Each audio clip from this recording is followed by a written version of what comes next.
raising money for charity for the kids that are sick, and if I can keep going, then that part of the adventure will continue, and it's only, well, that's the best thing I can do for the charity, for Médecins Chirurgie Cardiaque. So that's Sam Davies putting a brave face on it, but certainly wanting the adventure to continue. Conrad Humphreys, you know Sam quite well. I mean, an incredible spirit under the circumstances. She's just amazing, and she sailed an amazing race. And to hear her there, just talking about the passion and the will to go on, and conclude the race as Isabelle Autissier and Nick Maloney and others have done. It's fantastic. Yeah, I really salute her, and I think a lot of fans in the UK are right behind her. She's doing a great job. Indeed, but this seems to have been a particular area south of South Africa where there have been a lot of problems. Yeah, I mean, historically, this is an area where, there's very nutrient-rich upwelling around the Cape. There's lots of current bringing, debris down from the Indian Ocean. And I think this year in particular, there seems to be very strong currents in play, and so perhaps more than normal. But historically, boats have had problems in this part of the ocean, and so there's no great surprise. At least on a positive, we've still got a large number of boats competing in the race, and not too many people retiring. Indeed, Conrad Humphreys, I mean, the top 10 is a really mixed bag compared to what we maybe have expected pre-start. Yeah, very much so. Great to see some of the non-foilers really in contention at this stage. And of course, right the way down the Atlantic, the conditions haven't been ideal, as Ryan says, for the foilers. They've had only a few days of probably optimum conditions.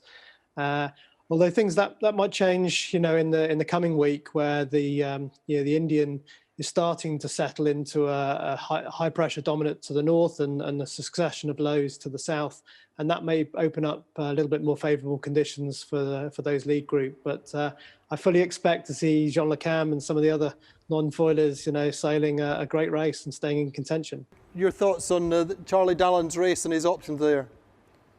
I mean, quite clearly, the game would normally be to stay ahead of that front for as long as possible. And gradually get into the influence of the high pressure around South Australia. If they can't keep pace with it, then he's going to fall back into the front and the confused sea. So yeah, I guess if I was looking at that option, I'd be trying to stay ahead of it as much as possible and ride it for as long as possible. But let's see how it plays out next week. What are your thoughts on his race so far? He's sailed a very prudent, steady race. Yeah, I think he's an incredible professional, and to date, it's a long racetrack to go, and he's in a commanding position, and probably has the option to sort of throttle back and stay a little bit more in control over the next few days. But of course, that frontal system will be concerning him, because if he drops off the back of it, it does give the chance for the guys behind to close up. So tricky to balance that need for speed, but also being conservative, not breaking his boat. Indeed, you talk about that need for speed. One sailor who's been, I say, fairly prudent in general, just is modus operandi is very much to stay with the pack, and that is Boris Herrman. Boris really setting himself just a steady pace. He said the other day the objective is not to lose too many miles to the peloton and then be in a position to put the foot down later. Yeah, I mean, he's been sailing an incredible race and always so calm, so considered in his approach, and I think that really bodes well for the long term. There's a long way to go. The weather at the moment looks, pretty favourable to New Zealand if they can stay ahead of that system. And there's so much racetrack to go, and I think Boris will be one to watch. I mean, Conrad, obviously you're fully engaged in the whole race. Do you miss it? It's always a question you ask. Of course, yeah, you miss the race, and sat here, virtually playing as well with so many, former Vende heroes.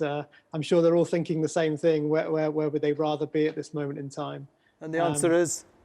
And the answer is, I'm sure, like all of them, they would love to be back out there. And who knows? It's great to see some of the older generation boats doing so well in this race. It does give us all hope.